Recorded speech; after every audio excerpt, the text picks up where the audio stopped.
Okay, I am starting the recording and calling this meeting to order. We will call it 6:36.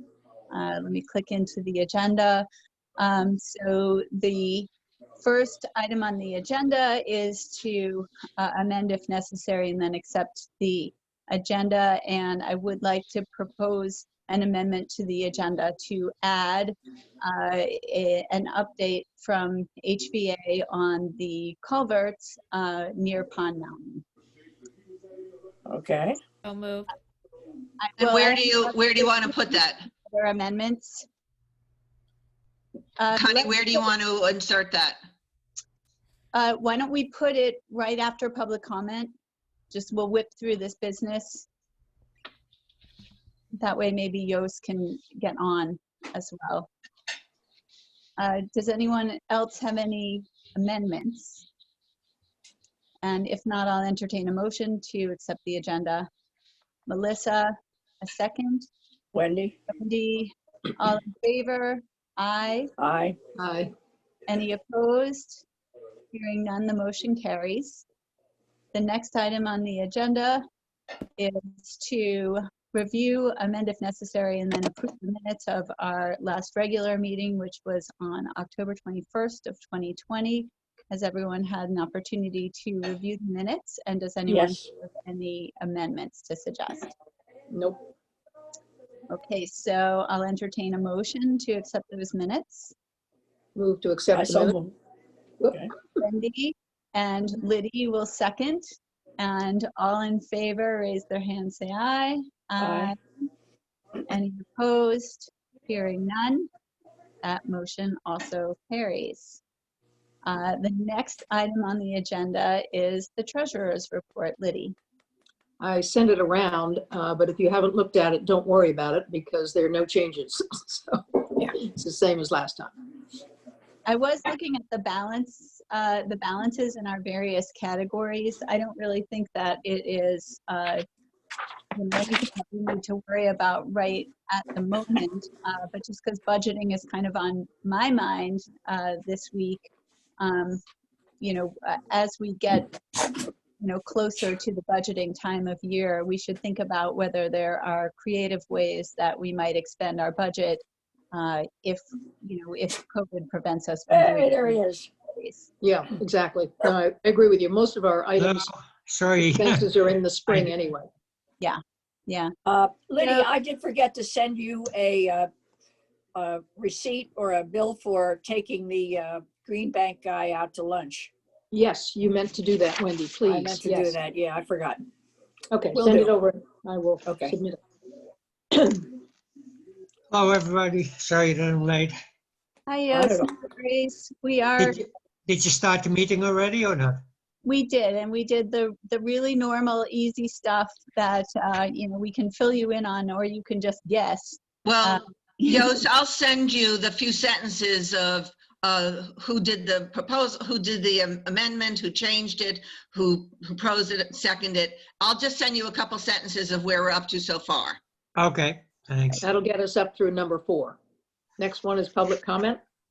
Correct. So, I don't think we have any members of the public here, in specifically that role. So we're going to move on from that item and go to Yost. This is our new item on our amended agenda, which is a welcome to Lindsay Larson, who's here from HVA, to give us an update on the culvert near Pond Mountain. And I was looking back in my files, Lindsay, because I think that we wrote a letter in support of a grant like a while ago. Mike came to our meeting in 2016. We heard about the project. And I remember looking at maps and knowing about the 2 impacted culverts by Pond. But I could not locate a letter of support. So that's probably a failure in my record keeping. But I'm very interested to hear the update. Okay. Can you all hear me okay? Yes. Yep. Should I start from the beginning then? I mean, we first got a grant to start looking at this for the town of Kent, and it was honestly before my time. It was around 2015. So I could outline that very quickly. I think it would be to have a refresher. And Okay. actually, if you would just, I obviously know you, but if you would just, explain your role at HVA, a little introduction, that would be great. It's good form if we go around the room too, just saying our names. We're all obviously involved with the Conservation Commission. So maybe we should do that first. I'm Connie Manis. I know you, but if the rest of you could, we're all probably in different orders on everyone's screen, so let's try not to make it too awkward, but maybe Melissa, you go next. I'm Melissa Chernisky. I'm on the Conservation Commission, obviously. I also work with Connie at the Land Trust, and I live in Kent. And this is Stella. She says she's hi. She says hi. Hi. Carol Franken, I live in South Kent. Liddy Baker, and I live in South Kent. I'm And Wendy also- Murphy, and I'm sorry. Go ahead. No, I forgot to say I was the treasurer. Oh, I'm Wendy Murphy. I'm the dinosaur of the group. I've been on the commission since the day it was created. I forget, in 1990 something. And I'm also on the Kent Land Trust. And I'm Jos Spelbos, and I take the minutes. You do a lot more than that. Yeah. Well, nice to meet you all. So I'm Lindsay Larson. I'm a conservation projects manager with the Housatonic Valley Association. I've been with HVA for almost 3 years now, and I live over in Washington, Connecticut. So I work as part of what we kind of call the water team. So we focus on all things water, really, but a big part of what the projects that I manage are often related to connectivity of fish habitat and barriers generally in the form of culverts. So we do a lot of work around road stream crossing management, working with the towns to get them to realize that these culverts are fragmenting fish habitat and could definitely impact the resiliency of these species, particularly in the face of climate change. So this kind of work really ramped up in a big way in 2015 when we got a large grant to create town-scale road stream crossing management plans for 7 towns in the Litchfield Hills, and Kent was one of those towns. So this was our pilot project. We've done many of these plans since then, but that was the first, those first 7 towns were the first time we did this. And this was a strategy developed by my supervisor, Mike Jastrzemski, to work directly with the towns, focus heavily on town-managed roads, particularly for these smaller towns that we have in our area that can often struggle with resources to upgrade and replace structures.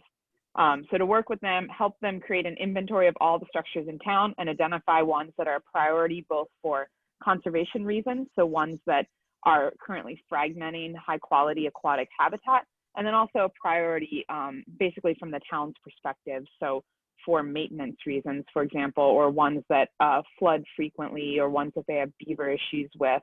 So what we're really looking for is the overlap in the town's priorities and then conservation priorities, and that this process of this collaborative prioritization process can make HVA and our partners like the towns really competitive for grant funding when they are going to replace some of these structures.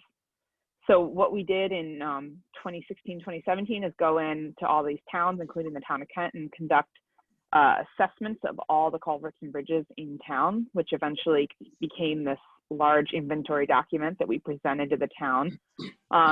At the time, again, this was before my time, but Mike sat down with Bruce at the time, and then also Rick to talk about what their priorities were from the town's perspective. And then, as you mentioned, Connie, there was a big, for those first 7 towns, we had a big conservation prioritization meeting. So that included folks from DEP, that might have included Conservation Commission members, land trust people to get together and talk about high quality aquatic habitat in the region and what streams we'd most like to focus on in terms of conservation priorities. So out of that whole process, in addition to the road stream crossing management plan that was presented to the town of Kent with all the results of the field work and the prioritization, it's also, we have 1 to 2 priorities in each of those towns to focus on for grant applications for replacement. And I remember hearing that those, so for Kent, it was the 2 structures on Fuller Mountain Road across Pond Mountain Brook. And I remember hearing that those 2 structures were actually the priorities for conservation regionally as well. So not just in Kent, but in the whole area that was focused on. Those were the highest priorities, particularly because of the high quality aquatic habitat in Pond Mountain Brook. So, Lindsay, does that also relate to the volume of water that moves through that particular culvert? Well, so it could relate in terms of high quality habitat so that it's not likely to dry up, but also if the culvert is undersized, and I know there's 2 there, I think they're both undersized, then it's less likely to be able to convey that volume of water and more likely to flood and have maintenance issues down the road. So I think it was prioritized for those regions. I know the one is fairly old and not in great shape. Both of them are barriers to upstream fish movement. I'm sorry, I don't have more specific details, but yeah, I know both the structures are barriers and I think were concerns for the town. So out of that process, we also had preliminary designs made up for an actual replacement structure. We were working with Princeton Hydro at the time. So we went out and did a professional survey. We have designs for an open bottom arch structure at both of those culverts. And since then, we've written some grant applications and kind of were stalled a bit without funding to move forward. But now we have funding from the Natural Resource Damages Fund to move forward and get both of those structures to shovel ready. So that means final designs and moving through permitting. So that's kind of where we're at now, is starting to talk to regulatory agencies and start to look at what will need to be done in terms of permitting, and then also in terms of getting final designs. And we'll be working with, since this work we've done has evolved and we started a partnership with Trout Unlimited to use their engineers.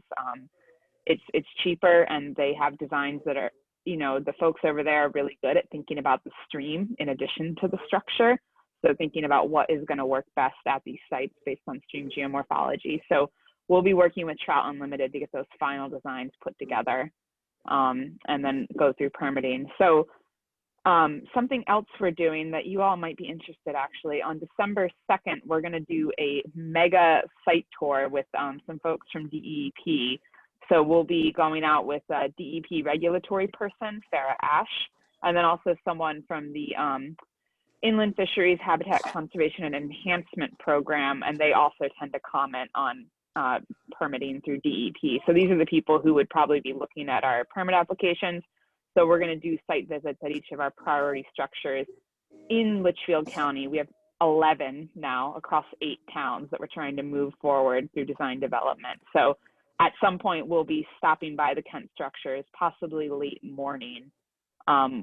We're, with COVID regulations, we probably don't want a huge group out there. Right now we have 4 of us, plus I think hopefully Jean and or Rick will be meeting us at the structure as well.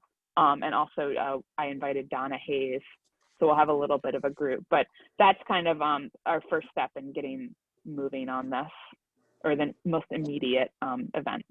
So sorry, that was a little longer than I expected, but I think that covers it all. Would it be helpful to you to know of who among us would like to go? I would like to be there for the Kent part, so I'd be on your mailing list in case there was changes. And I don't know if anybody else might. Good, okay. Yeah, it would be helpful. I'm going to send out. Or a Thursday. It's a Thursday. A Wednesday. No, I'm sorry. December 2nd. 21. It's a Wednesday. Depending on what time it was, if it was in fact in the morning, I would be interested in joining as well. I have something in the afternoon. And the meeting place would be up on Pond Mountain? We'd probably meet right there. I know for those structures, it's just roadside parking. So we'd be parking along that road. I was going to send out an email that Monday, hopefully with a more detailed itinerary, but basically we're starting in Roxbury and then moving north from there. So it just depends how long we spend at each site. We have 1 culvert in Roxbury, 2 in Washington, and then Kent would be after those. Lindsay, what Um, is the, what's the expectation of the outcome of the site visit? Like what's necessary to happen that day? What's the next step? It's mostly just conversations with these regulatory folks to get a better sense of what we'll need to do. So for example, will we have to hire someone to do a geotech analysis before we get to final design development? So what they think the requirements will be for that site to complete this design development phase. So to get these structures to shovel ready, where all we need to do is put out a bid for a contractor. So I'm assuming that Mike I've never attended one of these, but I'm assuming they'll be able to get a sense of that by looking at the structure and the surrounding land and start to give us a better idea of what we'll kind of be on the hook for, I guess, so to speak. And then we'll have a better sense of who we need to hire contractor-wise. Are Who the did you get the culverts grant on, from? are they on public land or is it on private land? Well, it's a town road, so it's town owned and town managed. The surrounding land is protected, right, Connie? Isn't that Yes. part of I the? think it's Pond It's a Mountain. state park. Mhm. State park. Jose, are you saying it's Macedonia? I Yeah, thought it was well, at Pond least Mountain. one of them. I don't know if the both are. Okay. We can look again. I remember seeing the map, like seeing the 2 culverts. Maybe what it was, Lindsay, is we wrote a letter of recommendation for a grant that didn't get funded or something. And we applied to some grants since then that didn't get funded. So that's what I was thinking too. So who was this grant from and how much is it for? So this funding is from the Natural Resource Damages Fund that came out from of GE? the GE settlement. Yep. So this is kind of the last pool of money, and that's what some of it is going to be used for. I don't know exactly how much it is, but it sounds like what for is the these cost going to structures be we're of covered. these? I don't know that offhand. I can probably get that from Mike and get that out to you all. I don't know off the top of my head. So Lindsay, would I have a this get question. anywhere close to doing this work, which the money you get, or does the town have to still put in quite a bit of money? This money won't get us through construction. So once we get to final shovel ready, final designs, then we'll need additional funding for construction.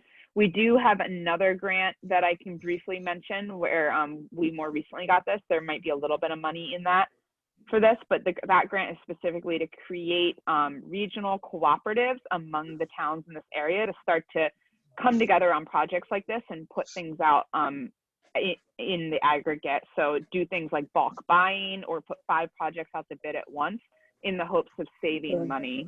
So we got a grant to form these cooperatives, and there might be some money for individual project costs as well. I'm not entirely sure yet. Lindsay, does this mean that the intention long-term is that once these towns learn a better way to build culverts to promote fish habitat, that they will then continue redoing other places in town on their own? Is that the idea? That's exactly the idea. Really behind this process is working so closely with the highway departments. And that's why we're working more at the town level as opposed to state roads. Because we really think if we, work with these crews in the towns that they see there's long-term benefits to replacing these structures, like a small undersized pipe with a larger open bottom arch structure. The idea is that they'll continue to use these strategies as they consider replacement projects in the future. So, right sizing culverts, making them appropriate for the stream size, that'll minimize flooding and be better for the fish. Can you explain what open bottom is? This is as distinct from the round, old, big aluminum culverts, right? Right, yeah. So open bottom it'd really be like a bridge, but it doesn't need to be, it doesn't have a bottom. So a lot of common culverts we see are the round metal pipes or maybe a square concrete kind of box. Those all have a floor essentially. And that's not ideal because the material in there can get washed out over time. And then you have this like smooth surface that's going to be increasing the flow through the structure. And it's just more difficult for fish and other wildlife to pass through. So what's really nice is an arch, like a metal arch that's buried in on footers. So it's kind of like a bridge, but a smaller bridge. And those can be really nice looking as well. And the bottom would be just gravel or whatever? It would be a natural stream bottom. So part of this, there's a whole process designed by the U.S. Forest Service called stream simulation design. And it's just the idea is to mimic the natural stream as closely as possible. So almost as if the structure doesn't exist, like you're continuing the stream channel through the structure. So to closely mimic a representative reach of that stream. Are you familiar with what was done to Kent Falls Brook on Carter Road in Kent? Two culverts there were replaced, or maybe they weren't culverts, maybe they were bigger. But so that was done the last couple of years. That's not related to this project? Then? God, I don't think so. I'm not aware of it. Mike might be aware. It's not. And actually, I remember that being an issue when we were discussing whether or not to submit a letter of support, because the idea of culvert replacement was making some people in Kent break out in hives because of this particular project, which was very convoluted, took a long time, quite expensive, a whole mess of things that were not really related to your project at all. But I remember, I remember we were discussing, unfortunately, the politics around the word culvert replacement.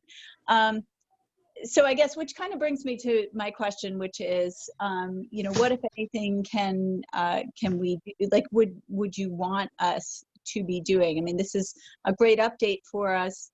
Is it the case that you might be looking for support when you get to the point that there's a permitting process, or is it just an FYI, or what can we do? Yeah, I think both. I guess if there's I'm not sure in what ways conservation commissions generally provide support through permitting. I mean, I know we'll have to go through inland wetlands and some of the more local regulatory things. So I think it would be good to circle back with you all when we're at that point. Also, of course, if we're applying for grant funding for actual construction down the road, I think it would be great to get a support letter. That would likely be next year or later, I guess.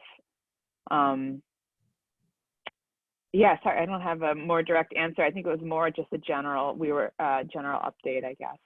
And especially because we have the site visit coming up. Great. Well, do keep us posted on that visit. I think that you would get a few of us out. You'll drag us out to Pond Mountain, which is, sounds like such a horrible thing to do. Yeah, it's such a beautiful site. I really like that one. Yeah. One of my favorites. So, what happens now there when it rains? I mean, is there a lot of flooding? I mean, what happens there? Oh gosh, I don't know off the top of my head if those structures have a history of frequent flooding. I don't think so. I think it's more condition. I think the one is fairly deteriorated. So I don't know the history of how frequently they've gone over the word. They might have been modeled to flood in like a 50-year storm. I'd have to check that.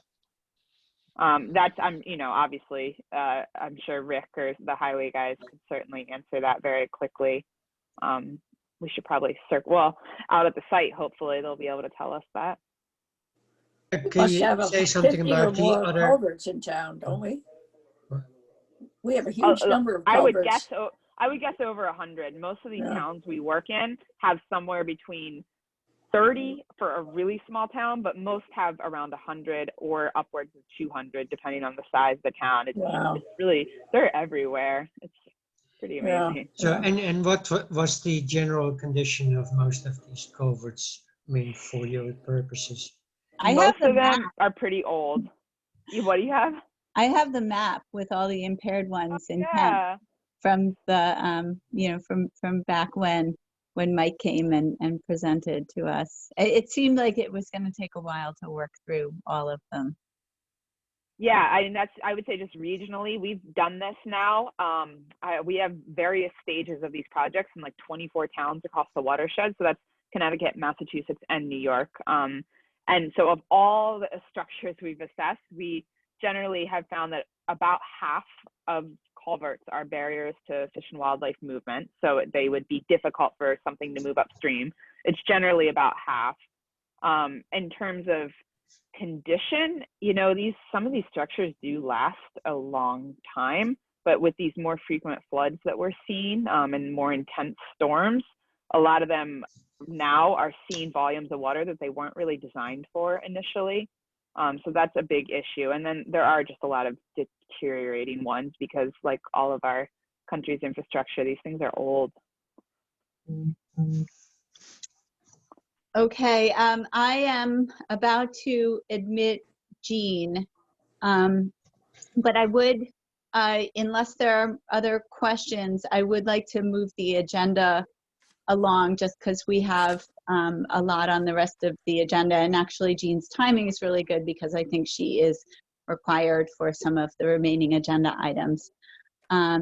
So Lindsay, you don't have to leave, but you don't have to stay any longer either. And so I wanted to thank you for tonight and give you permission if you would like to jump off to get on with your evening.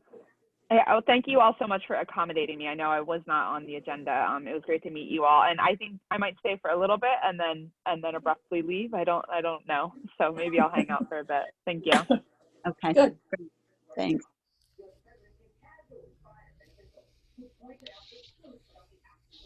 Okay. Well, welcome, Jean. We are at the point of our agenda where we are meant to have an update on the Green Bank, which is Wendy. Oh, everybody, is Jean here? She is connecting. Okay. Well, I don't have a whole lot to add beyond the memo that I sent to everybody, which is that after all the measurements were made, the only building of the 6 candidates for the municipal assistance program turned out to be Kent Center School, which was disappointing. I don't know why they didn't make clear and save themselves time. If they had a 50, I think it was a 50 kilowatt floor on any building that they would work with. And only one of our buildings actually met that, though several were good solar candidates. So Kent Center School is excited about that. And I guess the next step will be that the Green Bank people will come back to them around the first of the year, I think, with preliminary descriptions of what they'd put in there and when they might start it and so on and so forth.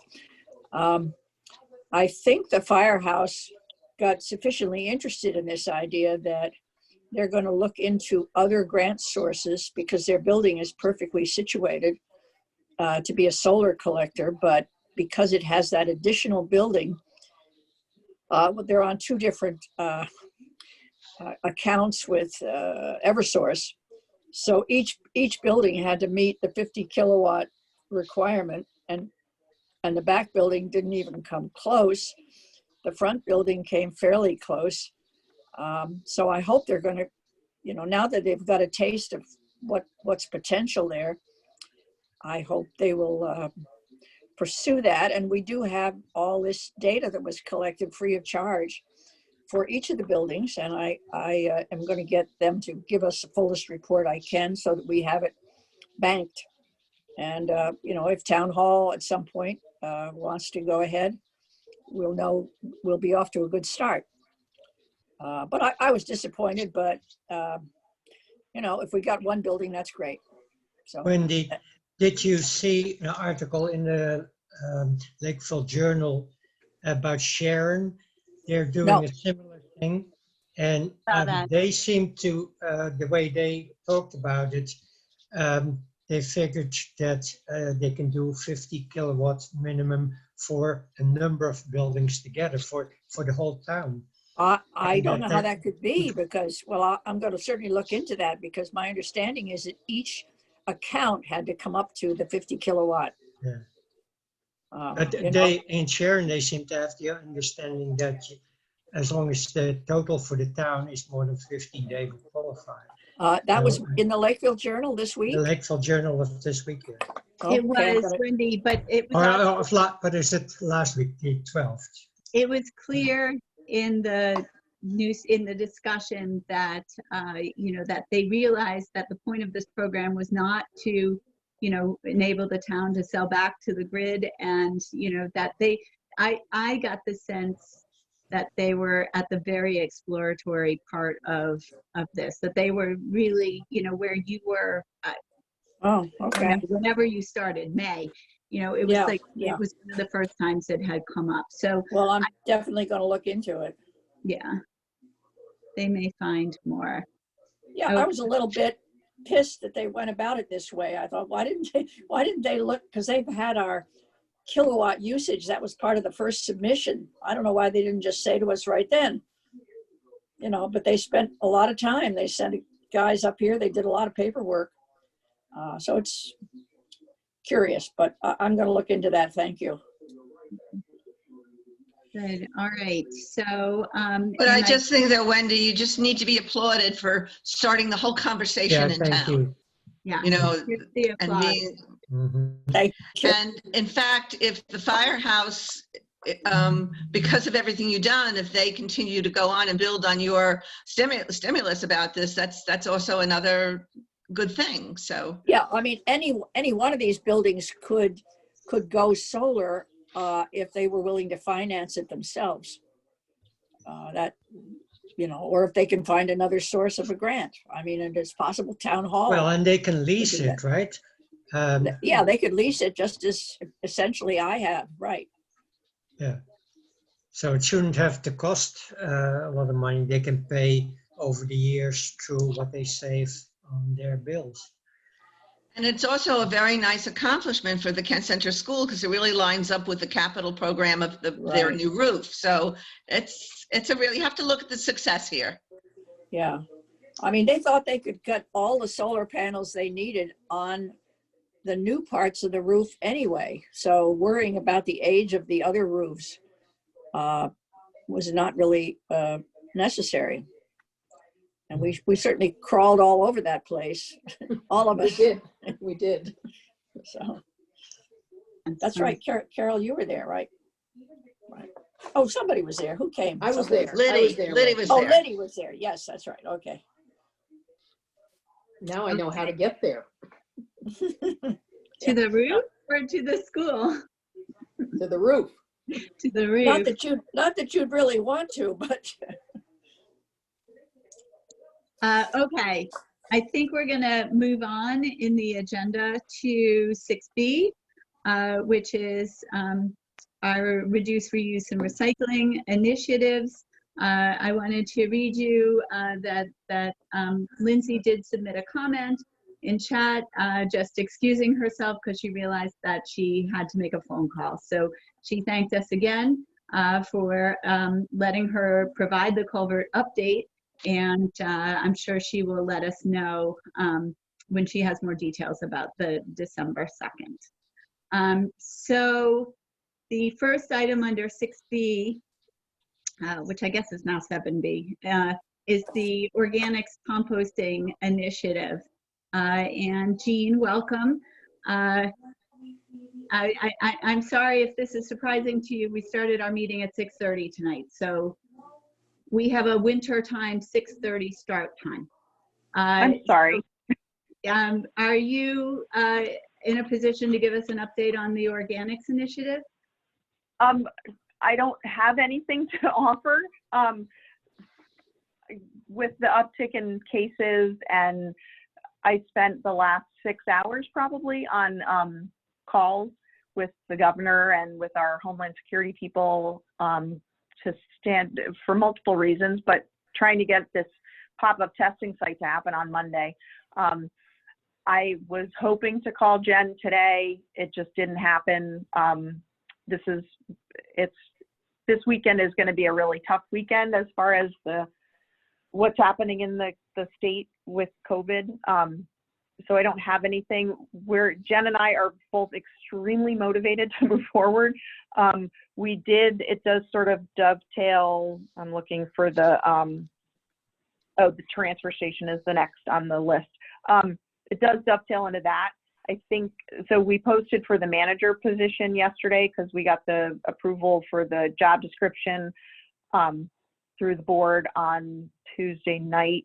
And so that's been posted, and the manager is likely going to be the person who, you know, is going to take that on and sort of take it over the goal. But we really just have to get the funding figured out. Jen and I talked about, you know, it's really going to be a container, you know, a dumpster-ish container, but we just need to get the funding figured out. And we've both just been completely flat out. We were hoping to talk today, but it didn't happen. It can probably wait a month. You know, we'll meet again in December. And actually that sort of does feed in a little bit to the third bullet under that reduce, reuse, and recycling, which is the CCSMM. And, you know, I guess just before we move off of organics, you know, again, please let us know if we can do anything to help to, you know, to move that initiative forward, whether that is, you know, outreach and education or helping with a survey or any of those things. Because one of the things I did hear loud and clear during the CCSMM update was how important getting buy-in from the community is before you launch. It almost seemed like if you spoon feed it, if you tell the community that you're giving them this thing, even if it is a great benefit, if they don't feel like they've had an opportunity to develop it and to sit with it before it comes online, it does not succeed. So I couldn't emphasize more how much, you know, building the community support and the education in preparation for an initiative like this is. I have a question for Jean. Is this going to be likely a cost negative for the town, even though it's a great idea, or is it, there's no way that this is going to pay for itself, is it? Is there? Yeah. Jen Heaton is confident that she can find a grant that will help fund the program. The transfer station, I was just looking last night at the budget over the last like 10 years. It has never paid for itself. The hope was for it to pay for itself over time, but it has not. It just about does, but does, you know, falls short. But there are other things that I think that we can move forward with that I've been hearing at the transfer station, like, you know, permits where you're not purchasing a permit for the entire year, but a short-term permit, like either a 1 month or a 3 month. I had probably half a dozen phone calls over the last 3 weeks of people saying, I'm cleaning out my house, my parents' house, my, you know, some house, and we have all this bulky waste, and we don't have anywhere to take it because we turned off the curbside, you know, a month ago because we thought we were done. What, can you help us out? So I think there's other opportunities that have never been explored. Opening up 1 more day a week or 1 day a week is something that it's got to happen, whether we start with a half a day or a full day.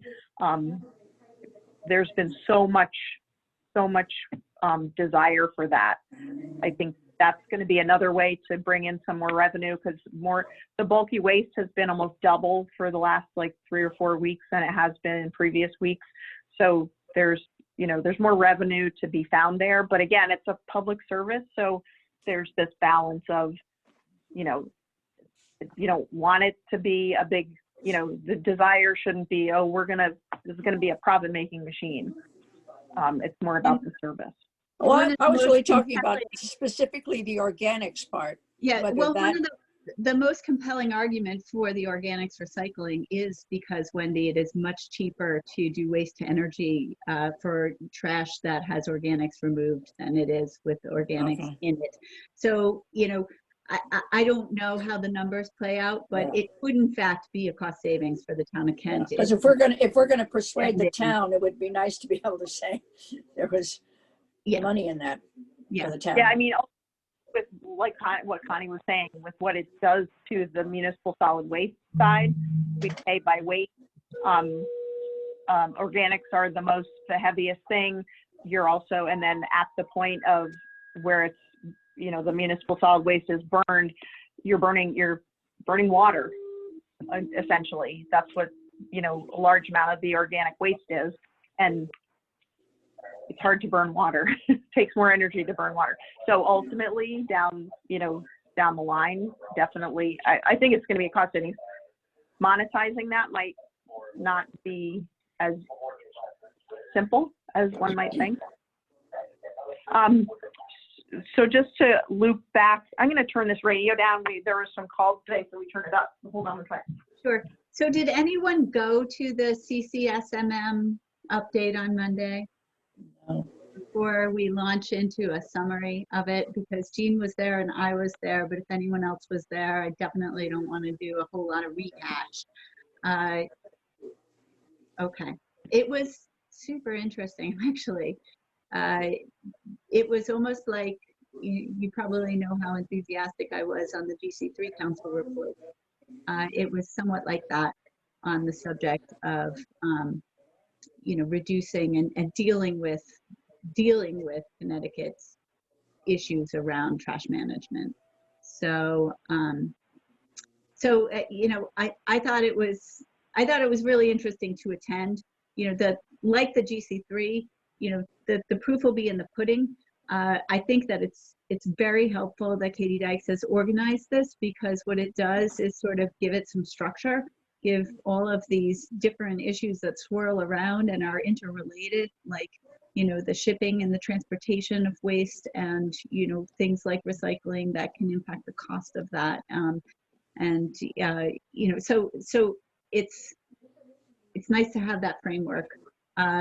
However, as a spectator to this, to me, what will be even more interesting is the conclusion of the work groups when they are done doing their examinations, and the recommendations that they make, regarding state policy that can then be, trickle down and be implemented by municipalities. And the whole point of this, of course, is to engage municipal leaders in this work so that they can bring those policies back to their individual towns. So I don't know, Jean, if you have other observations or more to say about the organics work group that you are on. No, I think that was a good wrap up. I'm looking forward, like you said, to the, where this rubber meets the road in January. Hopefully we'll start seeing some legislation.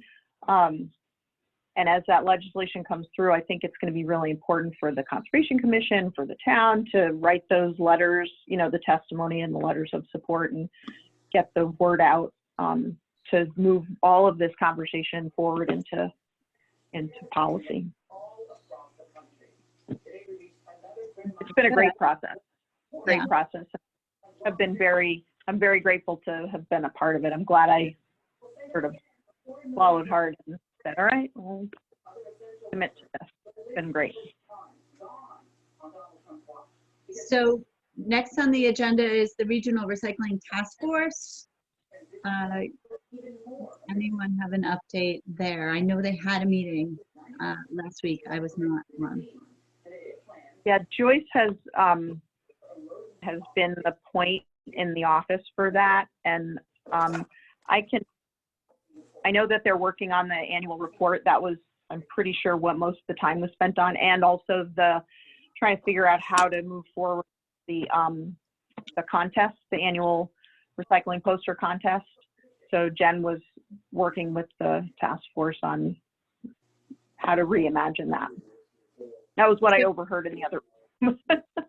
So just to kind of loop you in on what we've done in the past with that, Jean, maybe something positive to look forward to is that the Conservation Commission has typically, on Arbor Day, when Kent Center School does its Arbor Day celebration, which is quite uplifting with songs. We have sponsored a tree planting at the Kent Center School, but also attended typically the ceremony where awards are made by our school in association with that contest. So the contest itself is regional, of course. They choose the winners. We have in our budget some dollars to enlarge to poster size. The winner from our school have done that, which is a really nice thing for the kids. And I know that Bruce used to attend the ceremony and give out some prizes in association with that as well. So that'll be in April, and who knows what we will be doing at that time. I do have a window planter that's made out of recycled saran wrap to present to the school, and there's no better time than during that ceremony. But we'll do our regular thing with the contest winner in some way. So, So HRRA did do a contest. Was it the same one that Yes. I went to? It was right as COVID was, and they ended up doing a Zoom award ceremony, and Jen did some serious magic for the early days of COVID and everything. But yeah, it would be much nicer to do it in person, that's for sure. The big poster also goes to the town hall and it goes to the transfer station. So members of the community get to see the big poster winner and in our own town. Oh, nice. Nice. Part of the budget that we didn't spend this year. we didn't spend it this year, but it's in, and we'll see if we can spend it next year. So for further discussion at another time when we know a little bit more. Okay. Can we go back to the transfer station just for a moment? Just so I can give you all enough. So that position is posted. It's on Indeed. It's on our website. The deadline is November 27th. We already have a lot of inquiries through Indeed. Some of them don't end up fleshing out to be actual inquiries. Some of them are we've found are fulfilling their unemployment. They have to, you know, search or look for 3 jobs a week, I think it is. So we found that a lot with Facebook. But we did find Mike Vaca, who's new attendant at the transfer station. He came through Indeed, and he started a week ago, 2 weeks ago Sunday. And he was with New York City Sanitation Department for I think 13 years. He worked in Brooklyn driving a garbage truck and hauling garbage. So he's got some experience. So if you see him at the transfer station, he's a little quiet. I think he's a little overwhelmed by just the interaction of the everyday, but by all means, say hello. And also Ashton Polly, who is Mike Patron's daughter. She's mid-20s, I want to say, single mom. I've known her since she was this tall. She also started, so it's sort of nice having a, vibe of both genders working at the transfer station. And I think just time and the road guys have been so great welcoming them and, just showing them the ropes, and this is how the compactors work and all the different pieces and parts. And so, Jean, could you say their names again? Sure, Ashton. And I think it's Polly, P-O-L-E-Y. And Mike Vaca, V-A-C-C-A. thank you. Sure. Do they live in Kent? Ashton lives in, I think, might live in Kent, but might still live in Cornwall. She used to live in Cornwall. And Mike is over from New York State.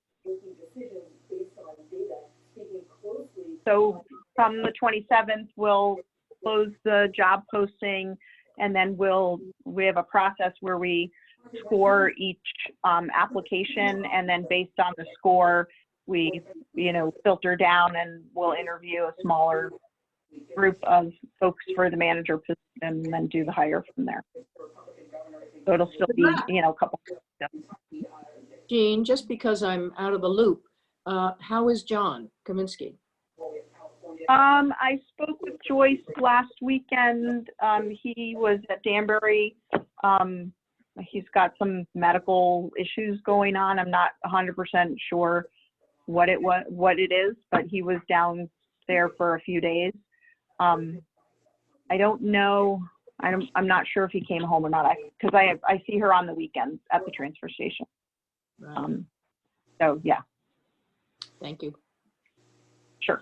And it's not on the agenda, but I did make a little forward motion with the sustainable CT. It is on the agenda. It's later. It is? Yes. Oh, there it is. So if you don't mind waiting until then. Not at all. Not at all. Thanks for the call out there. Okay, so the last item under this is the bottle, is Connecticut's bottle bill, which was called by the folks on the CCS it was called out as the worst bottle bill of any state. So, but I don't know what it is. What do we have to discuss about this at the moment, other than, get ready to advocate when there's a new bill proposed? So are we waiting for this bill to pass? This bill, I didn't know that this bill was not necessarily what's desirable.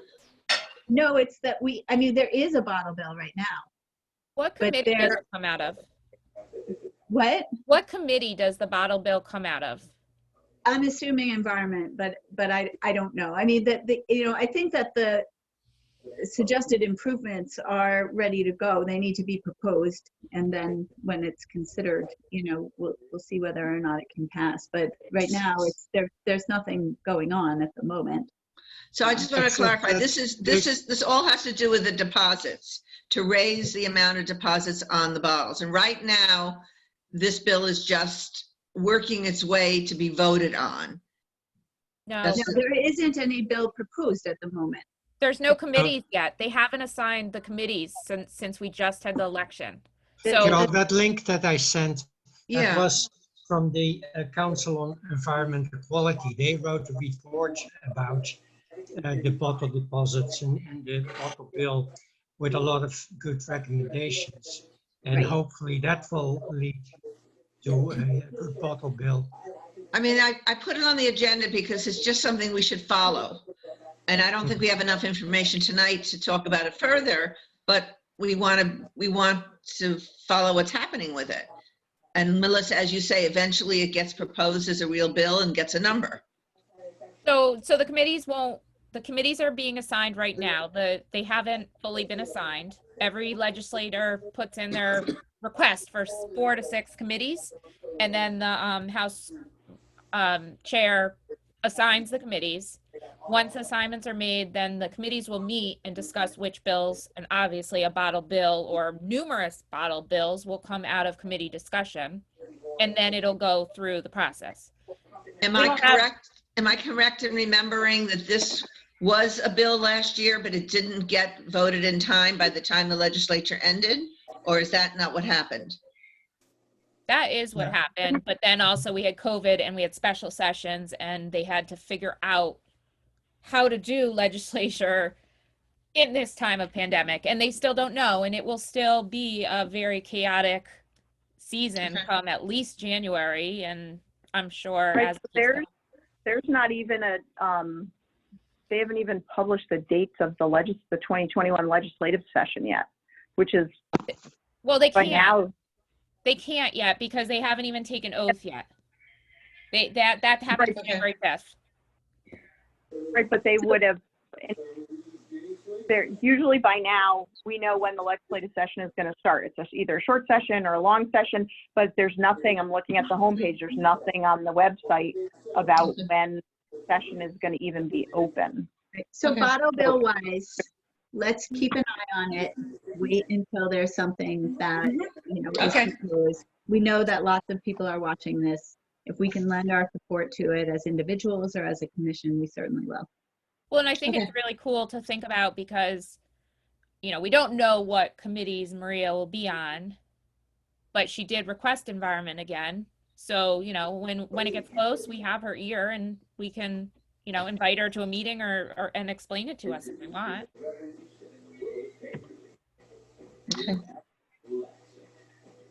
Okay, so moving on from B into C, which is again an update, although I'm not really sure what the update is on the proposed cell tower. You know, that we have the post-hearing brief and the information that I shared around our last meeting about what the town of Sherman had done to try and get a sense of what its needs might be and costs. So I don't believe there has been any activity as far as the docket. The town filed its brief, no decision yet. The council gave itself through January to do that. And, you know, again, if the council rules, you know, in favor of of Homeland Towers, the applicants, there's likely to be appeals. So, you know, this is something that could probably drag on for quite a while. Just pasted into the chat the agenda for the siting council meeting tomorrow, and on the agenda, the siting council due to report a draft findings of fact, which I believe is sort of their early, the start of what will come in January, I guess. So Meantime, Homeland's filed in Sherman. I don't know how many of you saw that. So I did. huge. 200 feet tall. so you know they're a pretty active group. You know, meantime though, you know, given that you know, it looks like at the very least we're poised to, you know, to borrow a little bit more time. What is, do you think, the feasibility of getting the town, particularly in conjunction with its POCD update, which should be next year, if I'm reading correctly? I mean, we published in 2012, I think, so I think it's time to start. Yeah, I don't know why I thought it was this. And Maybe it is. if we do start, then, you know, certainly I from experience would work harder to get telecommunications and radio and emergency services, you know, added into there. It was quite an oversight that it hasn't been addressed before in our POCD. But I think it would be interesting to talk about trying to pack some money into our town budget in order to conduct a study. That's my hope. Study as far as where the potential sites might be in order to get the maximal coverage and emergency services coverage that we need, so that we're not really at the mercy of corporate interests anymore, but have a real sense of what we're getting and what our needs are and what the trade-off might be. I mean, personally, Isn't this what Sherman did? They hired a consultant who did this? Yeah. They did. So there are consultants out there that will prepare these studies. You know, I think that it results in a study that does, you know, there's a trade-off. There are, you know, the probably what would happen is there would be a couple of sites that were recommended for cell towers. So that's different from the small cell solution that's being pressed by the neighbors, which, you know, if there's a feasibility for doing small cell, I think that most everyone would prefer that kind of a solution because it's less disruptive to our scenic views in Kent. But Connie, couldn't that be part of whatever this consultant would do for the town of Kent? it could be. How much was that when Sherman did it? Like what kind of dollars are we talking here? It's I hard to think we tell, but it couldn't- looked like we- 15,000. I think that was 15,000 to go to the next step. I think you That's what couldn't I tell think so. what they'd actually spent so far. I think so. And that was, what, 10 years ago? No, No. no, just recently. Oh, it was? Oh, but the study I don't- was some time ago. No, I think Wasn't it was it, Connie? no, it was only several years ago. It was definitely within the decade. Yeah. You know, Yeah, it's very maybe recent. 2000. But it's not a current price. It was like, For sure. That could be. yeah. Yeah, so add a couple thousand on, you know, but I mean, it shouldn't have like tripled, you know, it should be. Was Stan Greenbaum pretty involved in that? Stan's hard to figure out. Yeah. Sometimes I think that he's looking for a cell tower on certain properties and not others. So, you know, I kind of just, I just let wasn't sure if maybe he I let had it some, flow. I wasn't sure if over. maybe he had some more information and he was a good person to maybe pick the brain of. I don't think Stan was the genesis for that study. I think that the town really was proactive in going, okay, if service coverage is an issue, then how are we going to figure out, you know, what's the best way of meeting our community's needs, as opposed to, you know, just waiting for some corporate interest to propose something that might not be the best place. It seems like a task force needs to be set up at the town level to start this process, because you need some group, some organized, not just the neighbors who have their own South Kent interest in mind, but you need some independent but hardworking group to kind of drive this, steer this. It can't all come out of the selectmen, your office, you know, Jean. It has to be something that other people fact find, work together, The and fire then come to a department. solution. Too. I mean, Well, Part of yes. Well, and the technology is changing so fast that we need to be up to date on that. there was a meeting Monday, I think it was, about with the broadband, the Northwest Connect group, and it was very interesting. And one of the things that they talked about was fiber is going to enable DAS systems to be put on the you know, roadways. And I think that may be a key sort of connector in this whole solution. You know, Except that's What did you say, Jean? A what system? A dash system?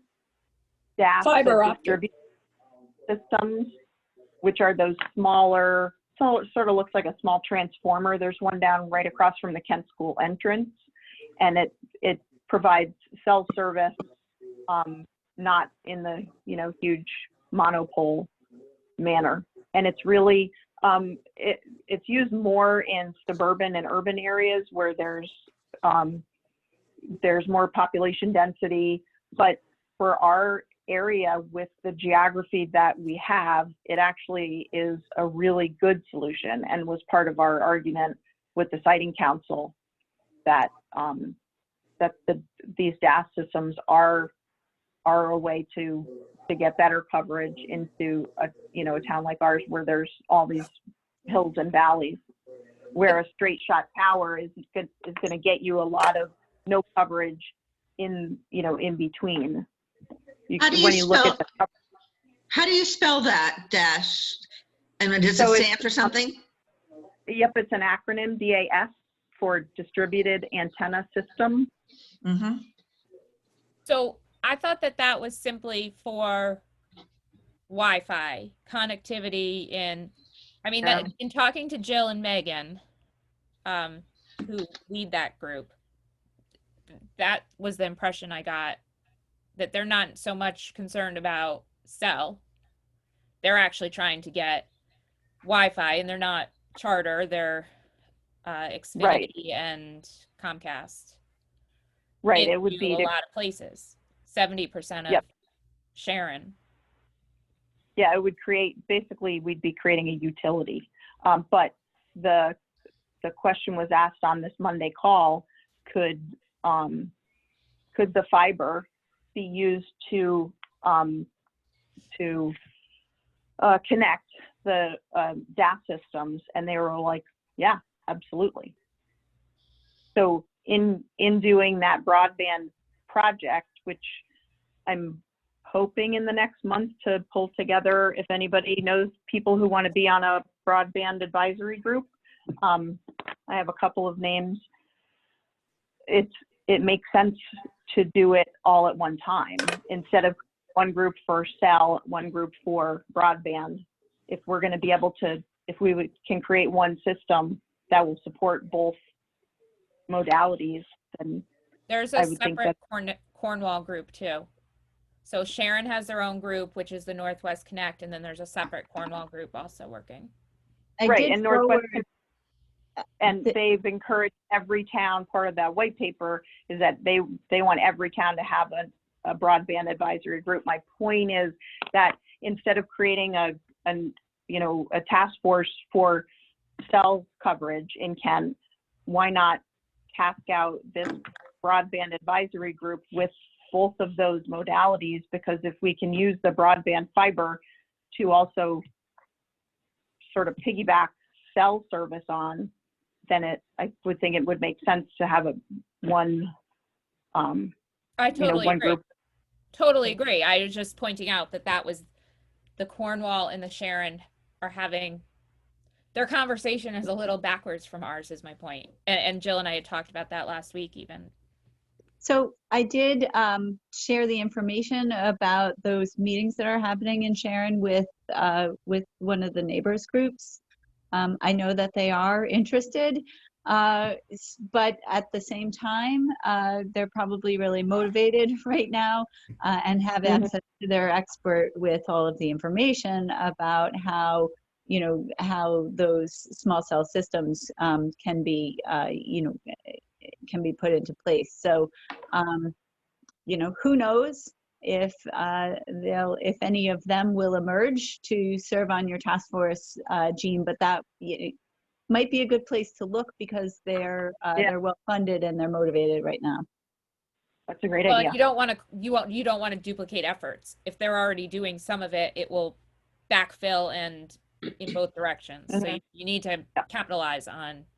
Could we get invited to one of their meetings so we can just hear what they're doing? The Sharon group? Yeah.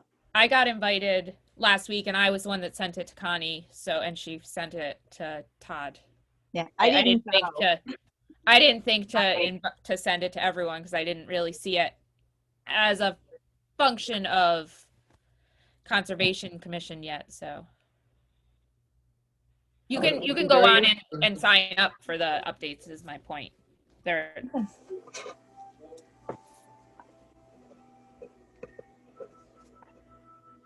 Okay, so but before we move on,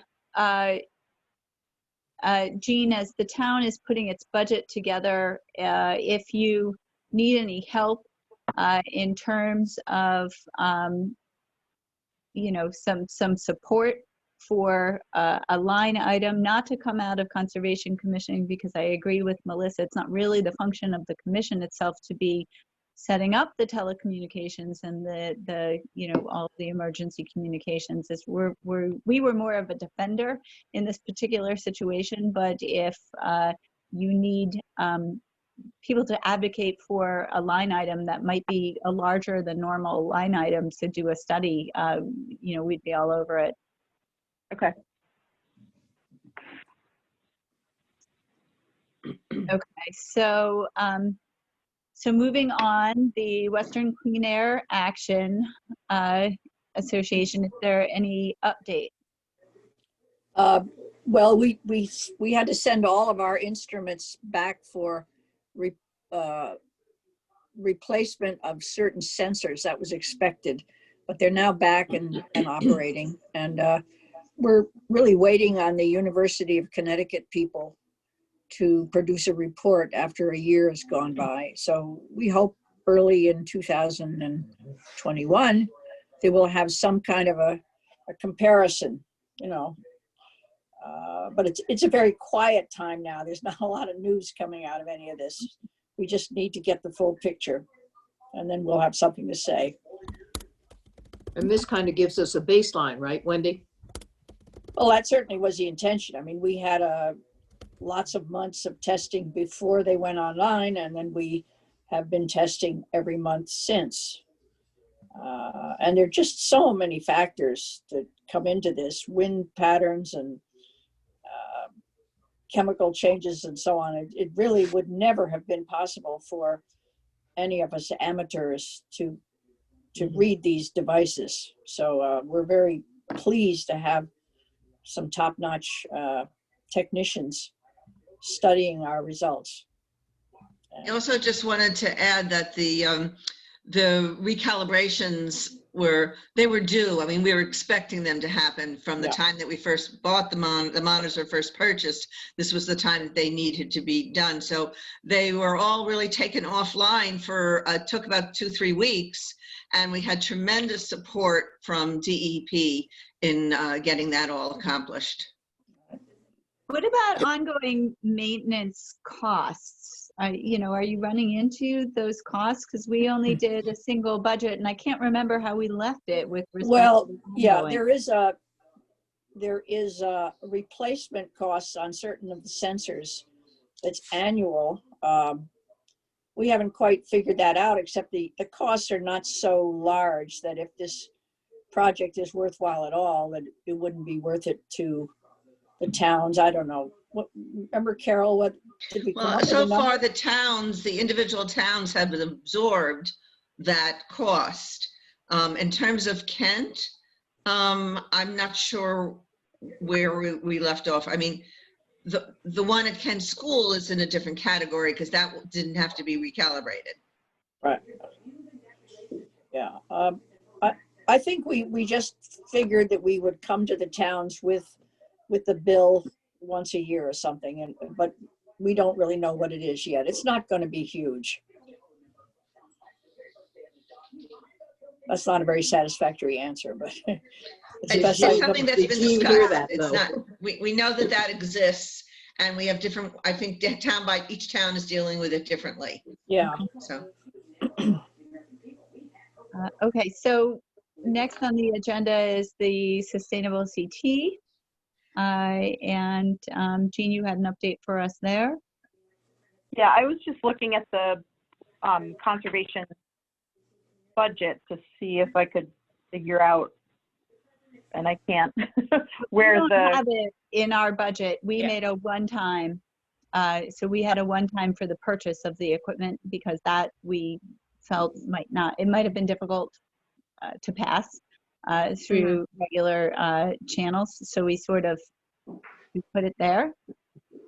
There is no annual budget item for maintaining Okay. stuff. okay. I think that for next, since, you know, we're talking about it and we're going to go right into the season, do you think there's anything as far as, you know, stipends for the data scientists or replacement of any of the, Well, the state scientists, we got a $20,000 grant from the legislature, and we finally were able to track that down, and it was turned right over to UConn for the purposes of this study. So that they're not asking for more money at this point anyway.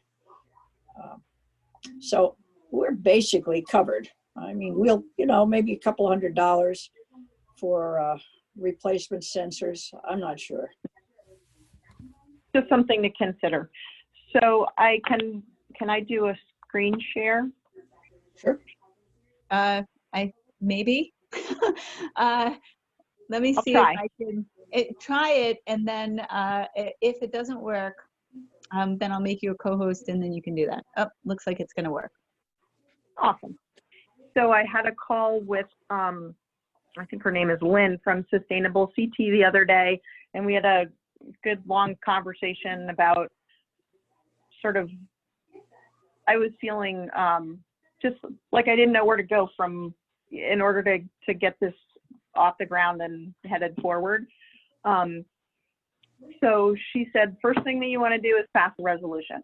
So I was able to add to our special meeting tomorrow for the Board of Selectmen this resolution for consideration. It's a template right from the Sustainable CT folks, right? They have it on their website. The only thing I changed was municipality to the town of Kent. And if you look down here in this, whatever it is, fifth paragraph,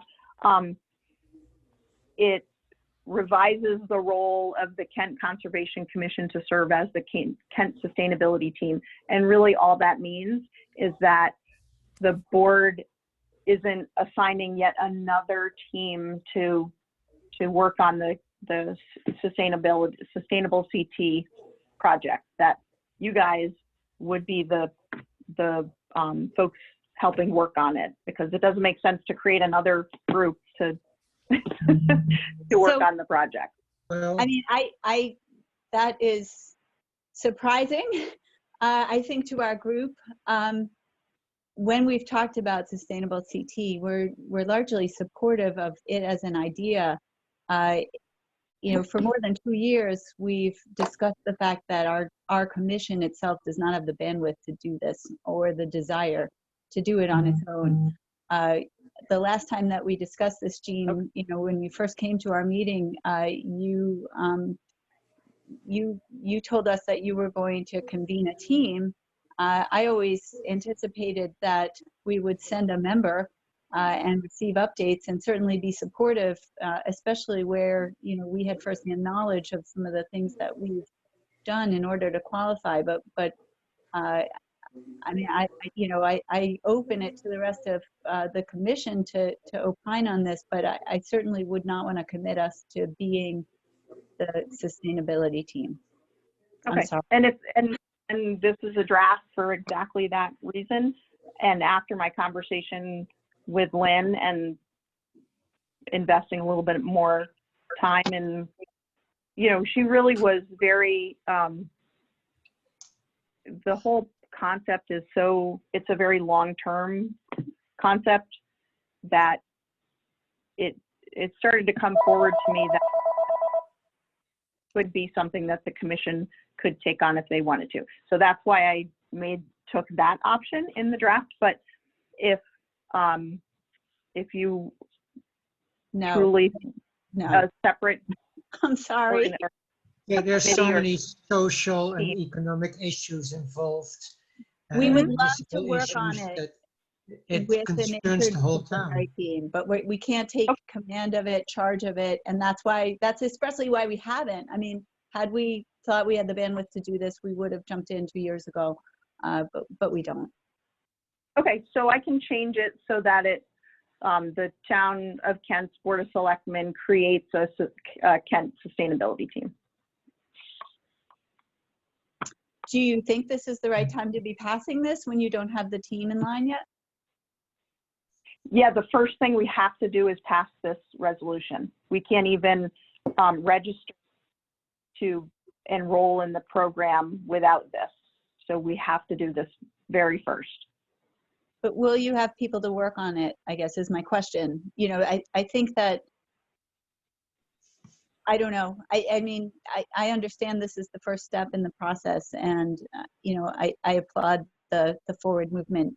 But if we don't have anything to follow it up with, you know, it doesn't seem to have any teeth. You know, I think that.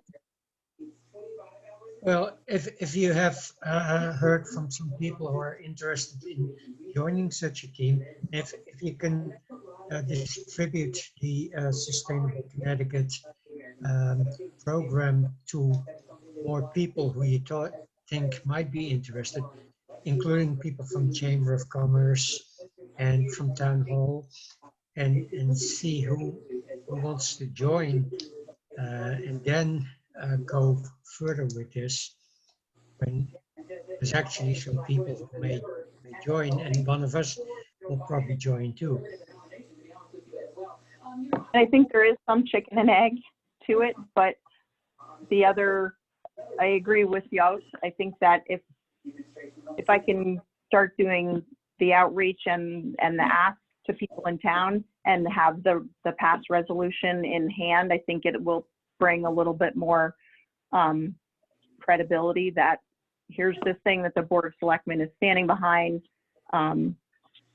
We want to move forward with this. We need to put a team in place. And It almost- publish in your newsletter, there's a short explanation of what this whole program is about, and is anyone interested in joining this? I Yeah. don't understand what the downside is to not going through with this. It would seem to me that this is, you know, if we don't come up with a working group, is that the downside? Sorry, the dog is barking. Well, we first have to have an idea. Can we get a variety of people from different groups and committees to join such a group, and let people know that we want to do this, and then we'll go through with this certification process. I So would this think. is on the agenda for a special meeting tomorrow night, is that right? Tomorrow at 3. Has this gone out with the agenda? It was added to the agenda this morning. This draft? I don't know, it was not. We don't always publish the packet prior. Sometimes they do, sometimes they don't. It's never been, it's different for, for everybody. Sometimes they get published, sometimes they don't. Well, it's important that it doesn't go out having us as being the leaders. Yep, it will get changed. Yeah, I'd also rather not have it go out, having us be the leaders and then amended. Because No, I it won't. want it to look like we're not interested in this. In fact, you know, we've been hopeful that the town would take the lead on this and that we could contribute to, you know, getting it forward for several years.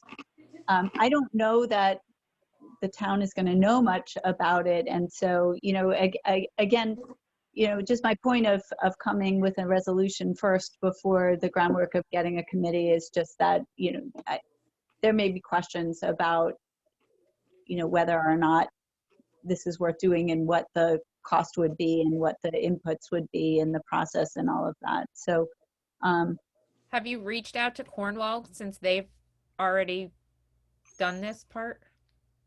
Not Cornwall, but a couple of the other towns, Washington, Warren. But again, this is a resolution that the board would put forth to say, this is putting forth, we're not putting forth, you know, we're going to create a river walk that goes from Kent School up to Cornwall. It's nothing except intent and desire. well, Is really the way I what read it, though, I mean, it is a little bit more than intent and desire, because by passing the resolution, you are committing to convening the sustainability team within 3 months and Yep. to meet at least quarterly and to deliver an annual report. So, I mean, so there's certainly enough time to do it, but I just want to point out that it's not really an intent-only resolution. It does commit the town to doing something. and I'm confident that we can make, at the very least, those 3 things happen. Okay. And there are Sounds things that we've already done that we can tick off the different buckets.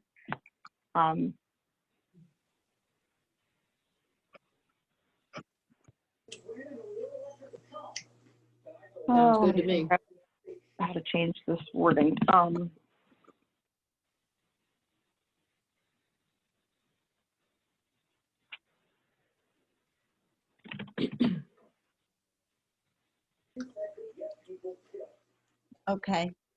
I don't know that I'll be there tomorrow to sit in and listen.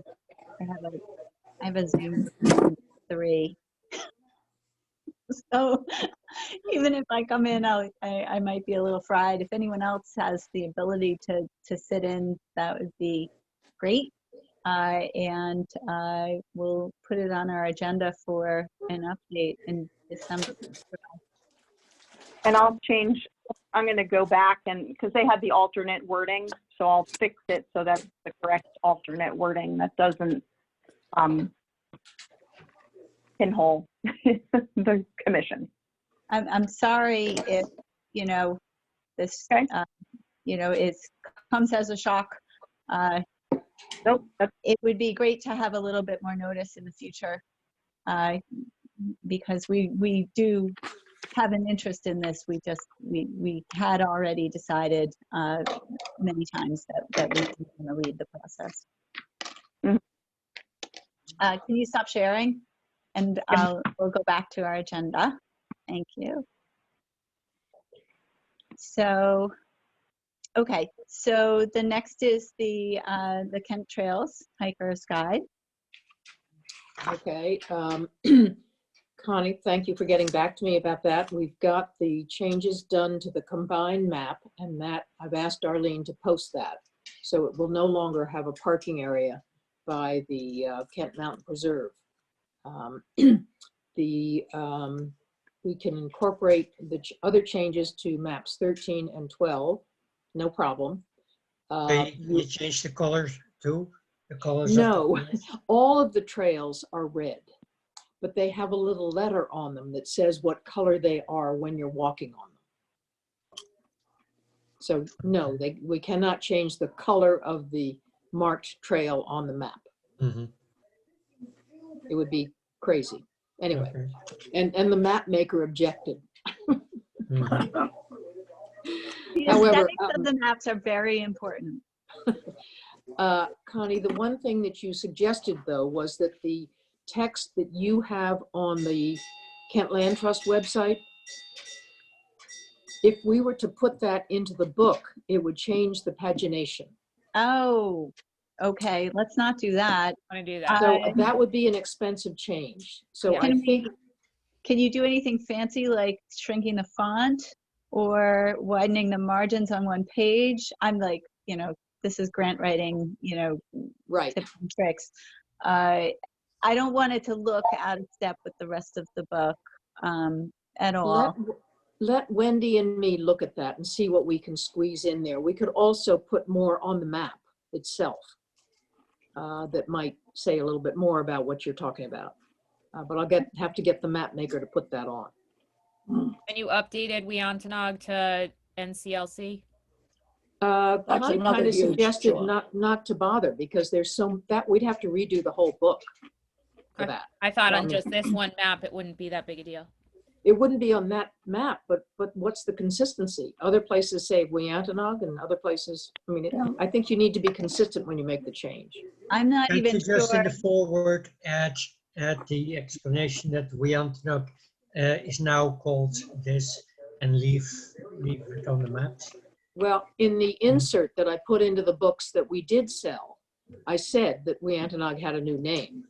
Uh-huh. But the trouble is when you go on to Weontonog's website, the last time I did, they're still calling it Weontonog. Yeah, So why are we updating it if yeah, they're not? no, I think we should Right. push that one down and throw the tin can down the road.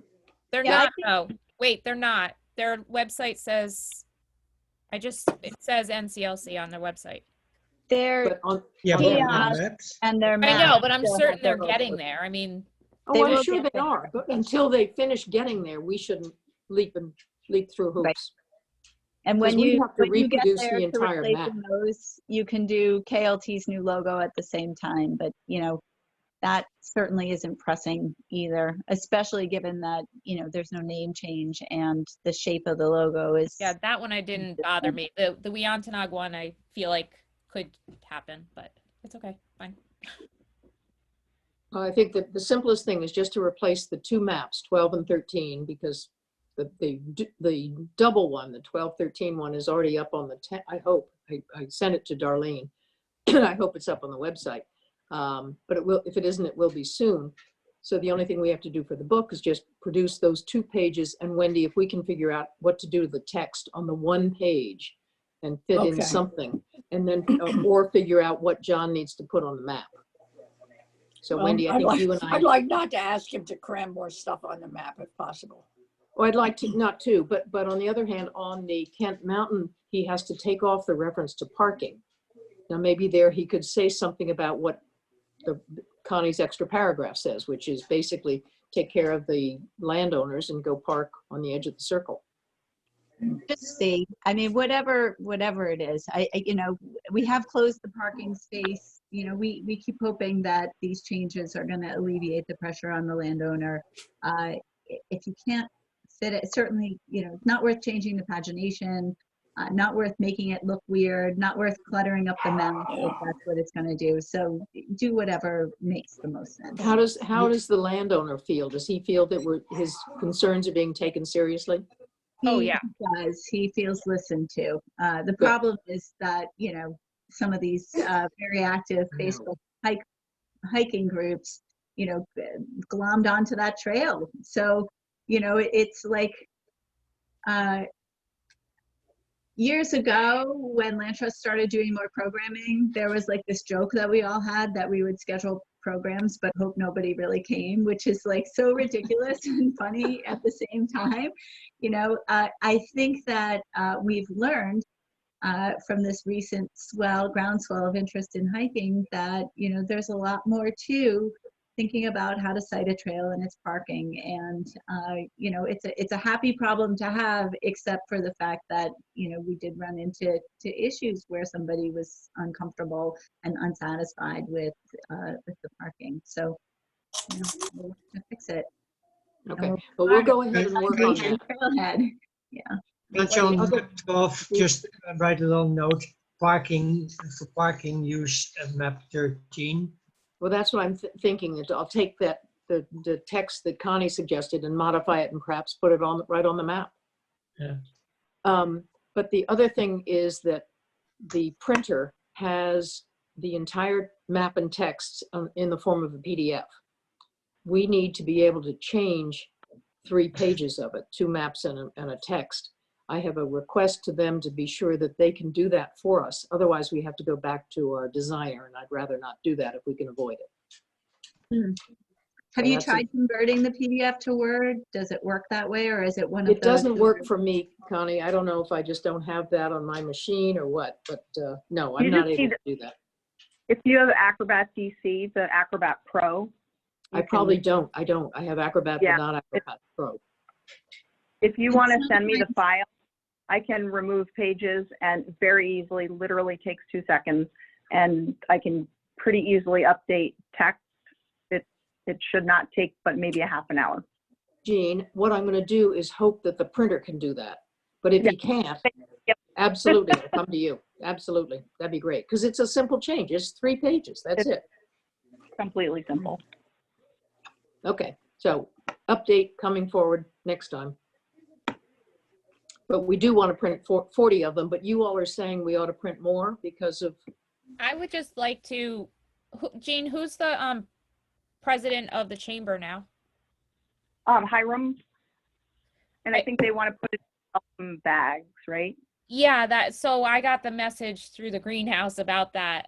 But then I told them to talk to Liddy and they never actually, they haven't reached out to me, but Finish I'm that perfectly loop. happy to print more if that's what they want. but I'm not sure even how many welcome bags one would go through in a season or a year or what, you know what I mean? Like I have no, but Yeah, I maybe think we they- reach out to Hiram. Yeah. Should I reach out to Hiram? I'm perfectly happy to do so. Do you have his contact info, Liddy? Yep, I I'll- certainly have it from when he spoke at the informal club, but that was 2-3 years ago. I So don't if it think hasn't it's changed, I've got it. I think Yeah. I don't think it's changed, so I think you can Okay. reach out to him. .com. I'm sorry, You're say that cutting again, out. Jean? Hiram, I'll put it in the chat. Everyone know how to access the chat? That means I have to go figure out how to get the chat. It shows up automatically. Where is it? There Only it if is. you have chat open. Okay, It went away. Liddy, go down to the bottom of your screen until a toolbar appears. It's different on different machines. And mine, it's the upper right corner. But anyway, I got it. Okay, So you'll see that speech bubble icon for chat. And if you open that up, you'll see that there are some comments. Oh, there we go. Hiram Williams at mac.com. Good. Thank you, Jean. Sure. Okay, so new business, the 2021 meeting calendar. I was under the impression that we had to adopt that at our meeting today, but actually last year we did it at December's. Nevertheless, it's a good time for us to discuss and just make sure that this third Wednesday is working for everyone and that we want to continue with it for next year. So that would be like the number one. Does it Everyone- match any of the holidays we want to avoid?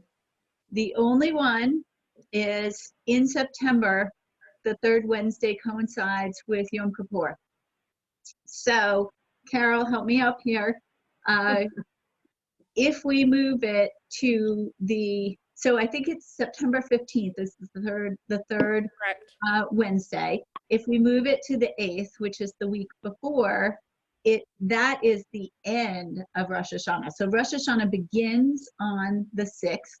So that would be the first night, and it's the day following, and then it ends at sundown on the 8th. So is the 8th a problem? Should we do it on the 22nd, or should we do the 8th? The 8th is fine for me. The 8th would be fine. And we don't have a meeting in August anyway, right? So. this Yeah, should be we don't want to earlier put the it off better. because we haven't met in August, so the 8th would work. We can do that. Okay, Every other third Wednesday looks fine, looks clear, nothing stuck out for me. So I will prepare the draft calendar and circulate it just so, you all have an opportunity to look at the dates and, with the exception of September, which I will change to the 8th, let me know if there are any major conflicts that you know of right now. Are we going to stay with our April, I think it's April through October at 7 p.m. and then 6:30 November through March? Are you all comfortable with that? yes, Yes. Yeah, I guess. I think that's fine. You just have to be sure we all know what the time is. Yeah. Carol, We have everyone's phone number though. We know how to get a hold of Yos. I put it in red. it's on the agenda. Sorry, I didn't you look know- at the time. I thought it was 7, but we should have just said it at the end of last meeting because that would have, clicked. But anyway, it all worked out okay.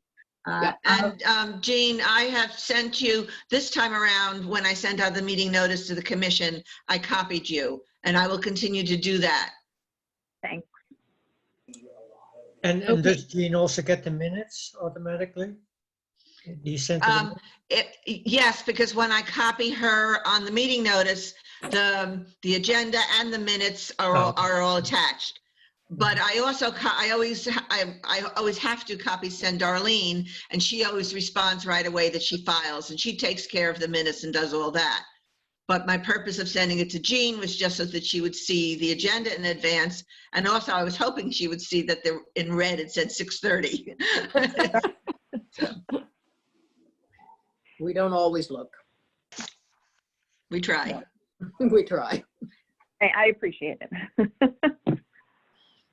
Okay, so moving on, these other new agenda items. Carol, I think I'm going to pass to you.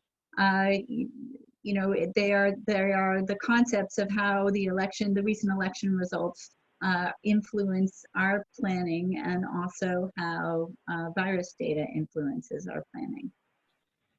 Well, it's not a lengthy discussion, but it just, we talked about it a moment before when Melissa was referring to the fact that Maria, is maybe back on certain committees, and this is all in the happening. But I think we just want to watch that and be involved because in the past, we haven't had a very extensive cooperative relationship with Craig Minor. And now that he's been replaced, we want. He wasn't replaced. He was Yeah, he's still reelected. there. Elected. wait a minute, that's not the date I saw that night, no? Craig won. Yeah. 100% he was reelected. Yeah. Okay, then, with that And in on mind, that- then, if he is going to be in that position again, can we do something more as a Conservation Commission to involve him more in the kinds of things that we're interested in? And how should we go about doing that?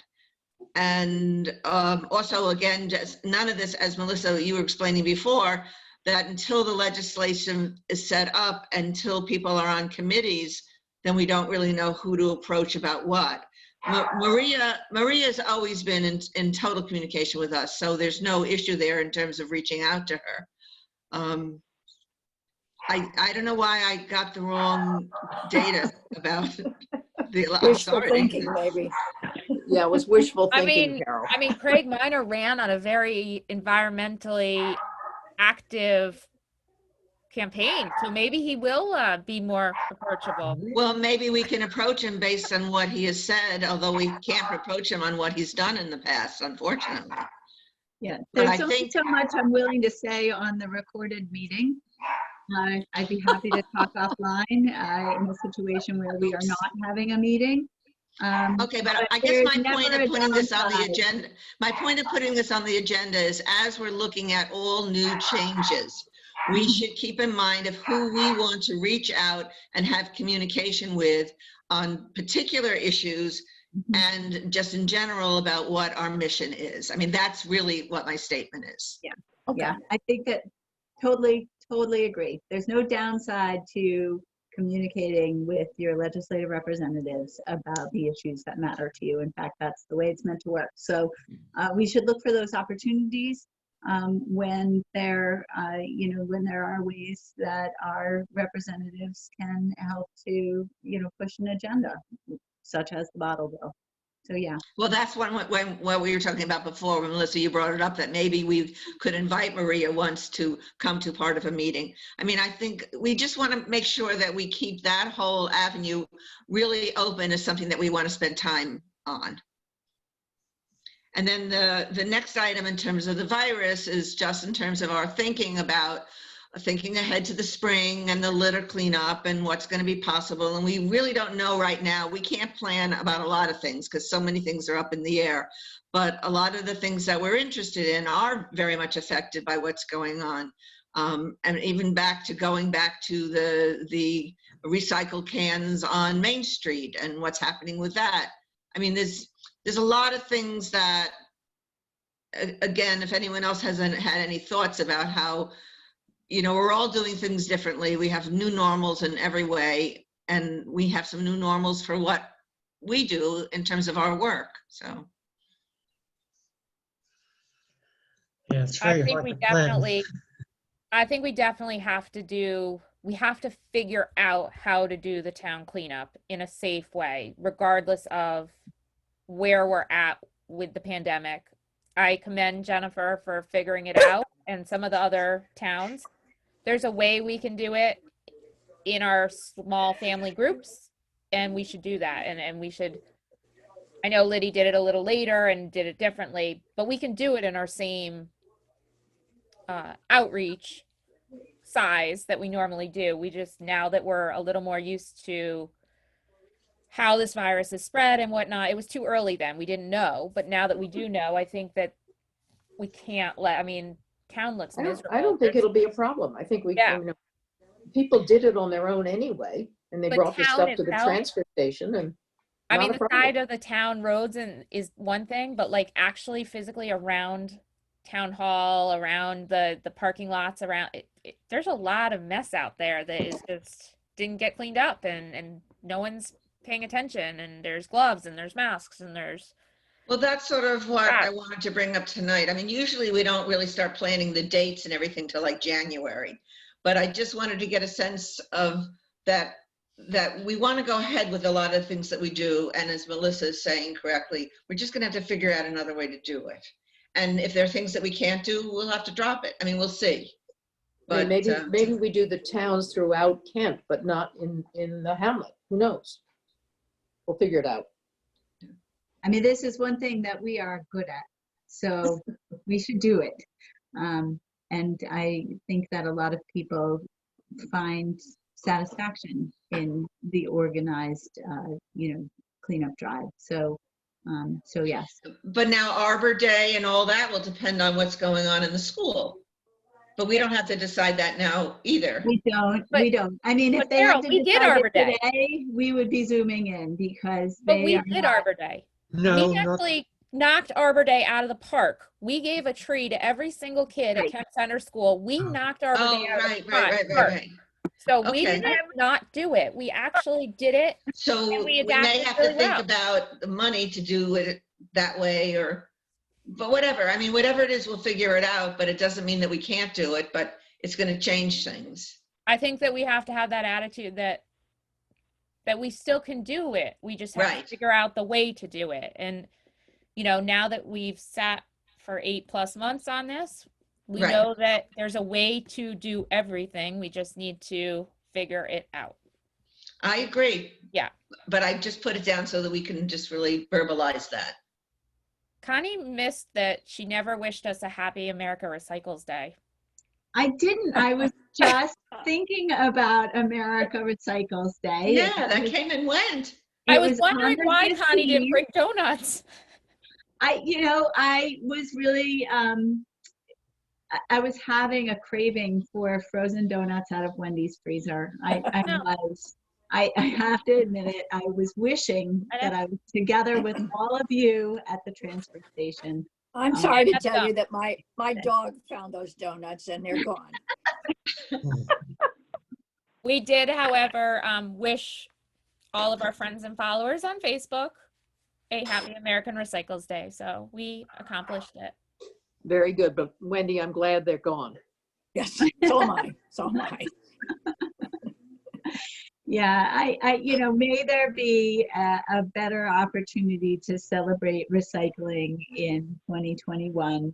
I'm hopeful of 2021 being better in many ways, but I have to confess to having a real ambivalence about recycling right now because it's so tricky. So, Yes, absolutely.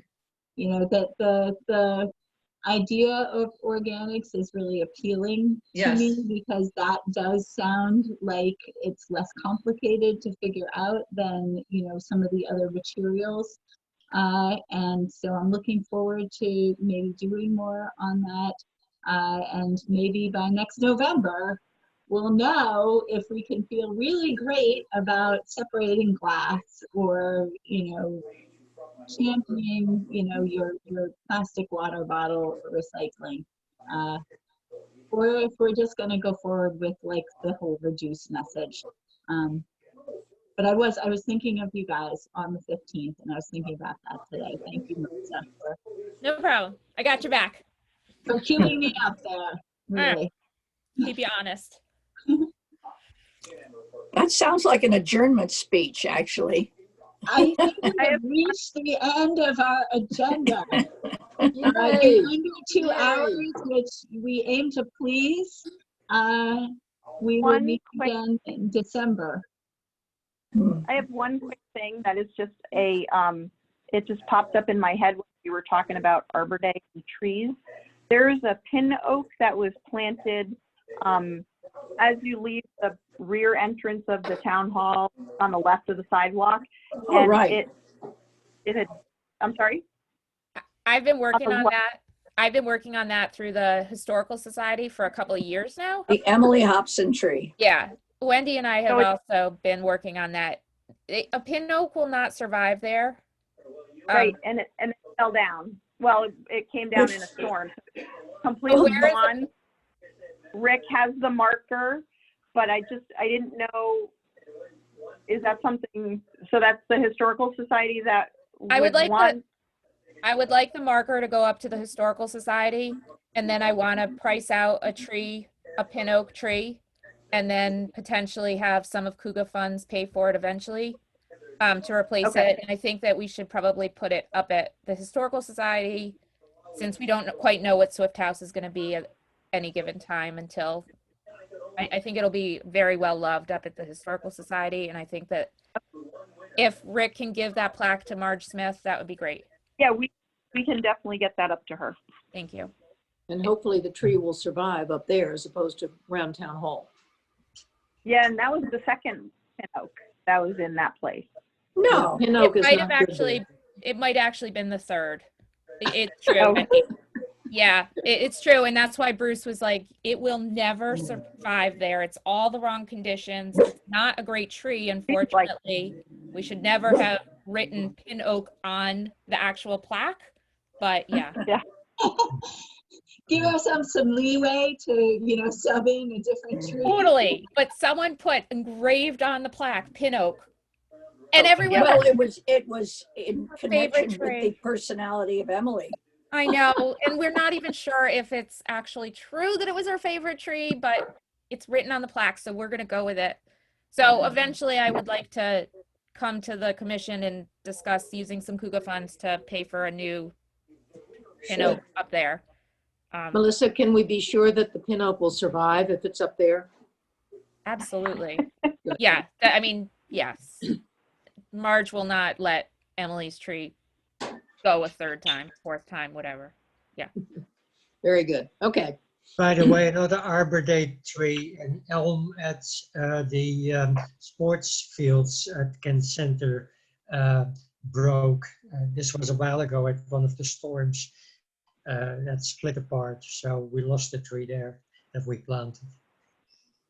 That's too bad. Do we replace it in Arbor Day this year? Well, maybe I was going to suggest that to them. So, but Yeah. to see how it goes this year. Okay. All right. I was serious about adjourning before 2 hours, so we have Better to hurry up. Is anyone got anything else to say? Otherwise, we'll adjourn. Don't you dare. I'm going to stop recording. Jean, I was hopeful of asking you about town activities for the holidays. So if you don't mind staying on, that would be great so I can ask you that question. But I'm going to stop the recording.